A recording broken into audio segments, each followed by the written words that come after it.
Bismillahirrahmanirrahim. Assalamualaikum warahmatullahi wabarakatuh. Perkenalkan kami dari kelompok satu. Di sini akan kami bahas tentang mengenai Markov chain dari mata kuliah di SOP 2. Nah, sebelum kita memulai, alangkah baiknya kita memperkenalkan terlebih dahulu agar kita saling mengenal. Oke, saya pribadi, nama saya Gerhan Gunawan dengan NPM 004 dan rekan saya.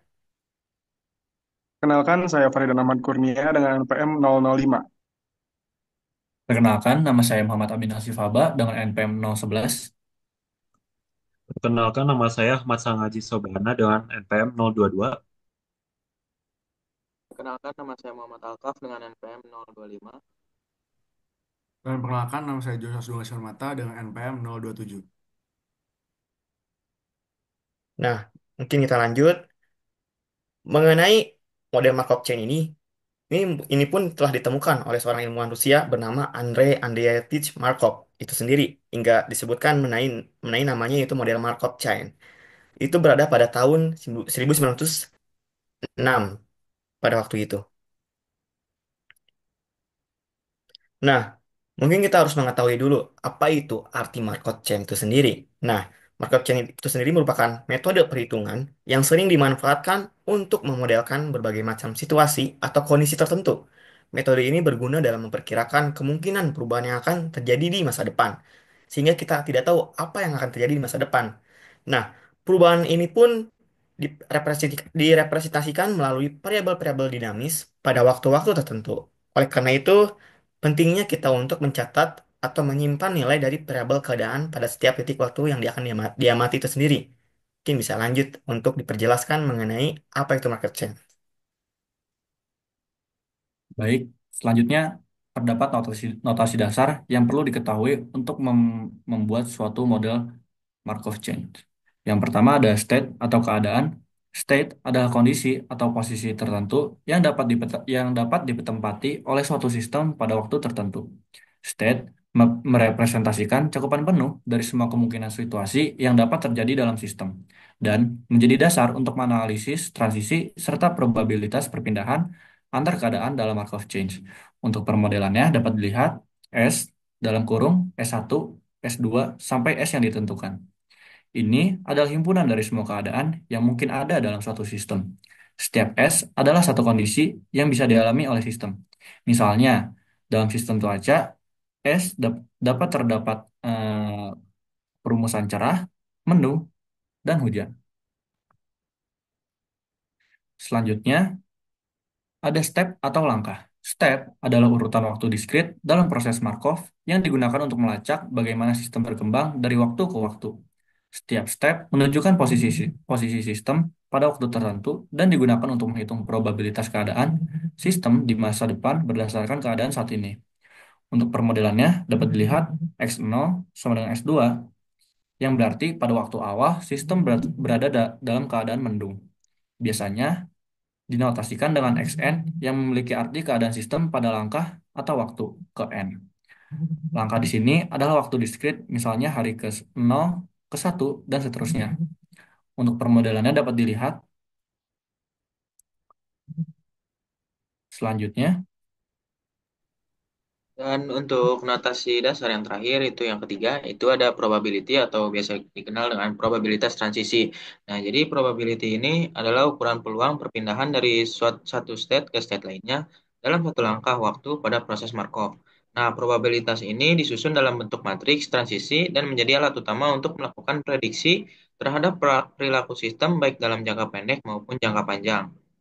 Nah, permodelannya itu ada P dari I ke J sama dengan P dalam kurung XN plus 1 sama dengan SJ, XN sama dengan SI.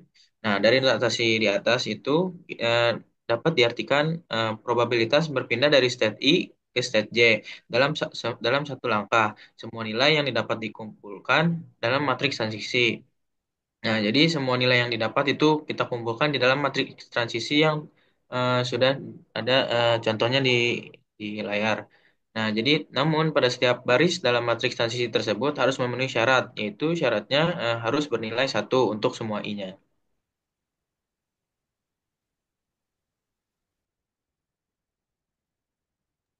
Baik, kita berlanjut kepada contoh sederhana dari model atau implementasi yang bisa kita terapkan pada Markov chain ini. Nah, di sini kami memberikan contoh yaitu misal diberikan data cuaca selama 9 hari berturut-turut sebagaimana seperti tabel pada layar. Itu ada hari ke-1-nya dia cerah, cuaca besoknya masih cerah, hari keduanya dia cerah, cuaca besok masih cerah. Ada juga yang kayak awalnya hari cuaca hari ininya hujan, ya, kemudian jadi cerah dan sebaliknya. Bisa dilanjut. Oke. Kemudian di sini setelah kita memiliki si tabel yang tadi, tabel pernyataannya, kita bisa mulai untuk mengelompokkan eh, dari dua variabel yang ada, yaitu cerah dan hujan. Nah, kita lihat nih, dilihat di baris-baris di mana hari ininya sama dengan C dulu. C itu di mana memvariabelkan cerah gitu kan. Baris pertama itu dia dari C, dari cerah ke cerah. Baris kedua dia masih dari cerah ke cerah. Baris ketiga cerah ke hujan, dan seterusnya. Nah, totalnya ada 6 transisi dari C. Kemudian yang kedua, kita hitung jumlah transisi dari hujan, dari H. Nah, seperti pada yang bisa dilihat itu baris keempat, ketujuh, dan kedelapan, itu dia ada dari hujan ke cerah, dari hujan masih tetap hujan, dari hujan ke cerah. Dan itu total transisinya ada 3 untuk H. Bisa dilanjut lagi? Nah, setelah kita tadi udah mengelompokkan si dari hari ini ke hari besoknya itu ada berapa transisi, kita udah bisa mulai masuk ke menghitung probabilitas dari transisi tersebut. Nah, itu cara menghitungnya dengan bisa dilihat ini kalau misalnya kita P itu dari C ke C atau dari cerah ke cerah itu dia ada 4 tadi. Nah, itu artinya 4 per 6 karena tadi ada 6 dari transisinya, ada 6 transisi yang ada di cerah ini. Maka dari itu hitunglah dan menghasilkan 0,67 atau 67%. Kemudian dihitung juga dengan cara yang sama untuk bagian probabilitas transisi dari cerah ke hujan itu 2 per 6 atau 0,33 atau 33%. Begitupun dengan probabilitas transisi dari hujan ke cerah ataupun hujan ke hujan. Dihitung juga dan menghasilkan dari hujan ke cerah itu 0,67 atau 67%, dan dari apa namanya dari hujan ke hujan itu 33%. Seperti itu. Jadi lanjut. Oke, kemudian setelah tadi kita udah menghitung, kita bisa untuk membuat matriks transisinya. Ada kita bikin 3 kali 3 karena dengan data yang 4 tadi kita bisa membuat matriks dengan 3 kali 3 seperti ini. Ini ada dari ke cerah hujan, kemudian ada cerah hujan, dan kita bisa eh, masuk-masukin aja sih angka-angka yang tadi udah kita peroleh gitu. Bisa dilanjut. Nah, ini untuk penjelasan mengenai si apa sih gitu maksudnya hasil tadi tabel tadi itu. Jadi dapat disimpulkan bahwa cuaca ini cenderung tetap sama pada hari berikutnya. Itu baik dari keadaan cerah maupun hujan di hari pertamanya. Nah, kalau hari ini cerah, maka kemungkinan besar besoknya juga cerah. Sebaliknya, kalau hari ini hujan, juga ada kemungkinan besar besoknya hujan lagi gitu. Karena masing-masing 67% untuk keesokan harinya cuaca yang sama, memiliki cuaca yang sama gitu. Nah, hal ini menunjukkan bahwa sistem cuaca dalam observasi tersebut memiliki kecenderungan untuk kembali ke kondisi cerah. Itu karena hujan lebih sering berganti menjadi cerah, seperti itu.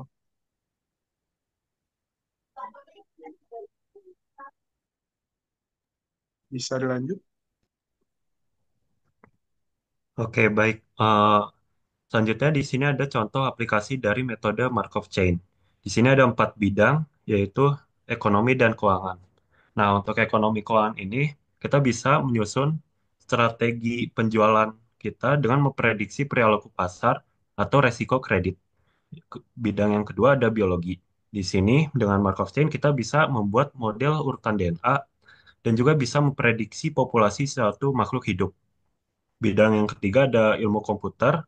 Nah, biasanya tuh ada algoritma gitu di Google misalkan atau YouTube atau misalkan sosial media kayak TikTok dan Instagram tuh ada pola konten yang kita suka tonton gitu. Nah, itu tuh udah diatur agar kita ya suka sama konten-konten yang kita lihat. Dan juga ada machine learning dan pengenalan pola. Nah, untuk bidang yang keempat, ada industri dan manufaktur. Di sini lebih ke bagian alat-alatnya. Nah, dengan metode Markov Chain, kita bisa menganalisis keandalan sistem dari sebuah industri dan juga pemeliharaan eh, prediktif untuk alat-alat industrinya. Next.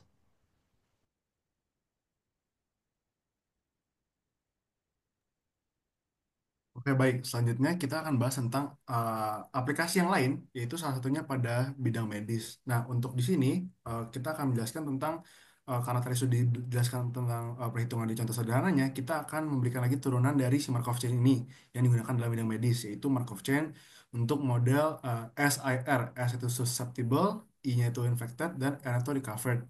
Ini tuh menjelaskan tentang kondisi-kondisi yang ada pada pasien. Contohnya di sini yang seperti udah dijelaskan tadi, state tadi, state-nya itu ada S tadi, apa susceptible itu untuk individu yang rentan tertular, itu infected untuk yang udah terinfeksi, L itu recovered untuk individu sembuh dan kebal. SR ini emang digunakan dalam bentuk epidemiologi untuk penyebaran penyakit. Nah, parameternya ini di sini sudah diberikan, yaitu probabilitasnya, itu si beta itu sebagai probabilitas transmisi per kontak, atau rate infeksi, dan tuh Y-nya sebagai rate pemulihan atau probabilitas sembuh per waktu. Nah, di sini transisinya memiliki aturan tersendiri di mana si susceptible ke transisi ke infected itu jika individu rentan bertemu dengan individu terinfeksi, bergantung pada si beta tadi atau rate infeksi tadi. Dan ada aturan transisi yang kedua di mana untuk infected menjadi recovered itu individu terinfeksi sembuh dengan rate Y. Jadi si parameter dan aturan ini sudah terkoneksi satu sama lain.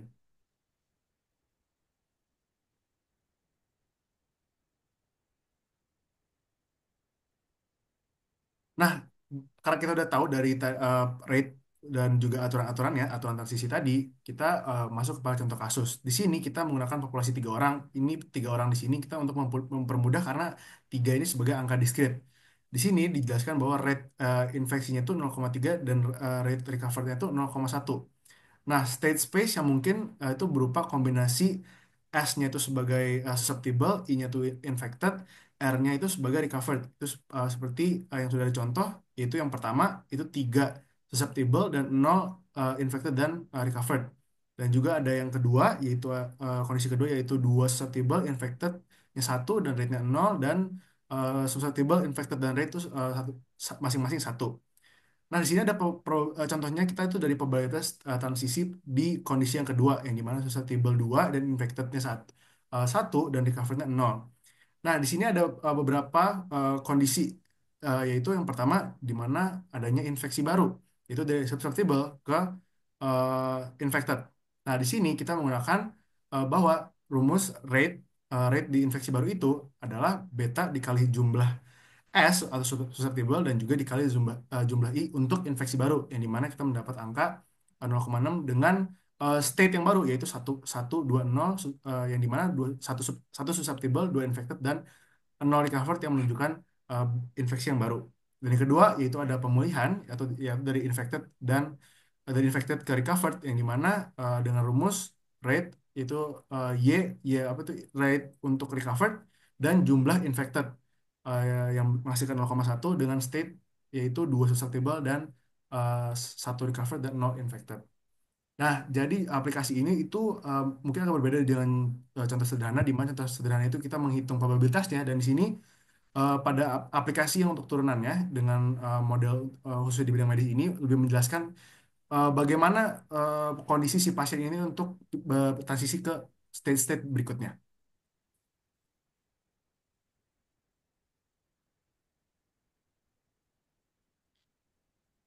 Dan itu mungkin sekian dari kelompok kami yang membahas tentang Markov Chain. Mohon maaf apabila kami ada kesalahan kata, dan apabila ada pertanyaan, kami sangat menerima. Dengan itu, sekian dan terima kasih.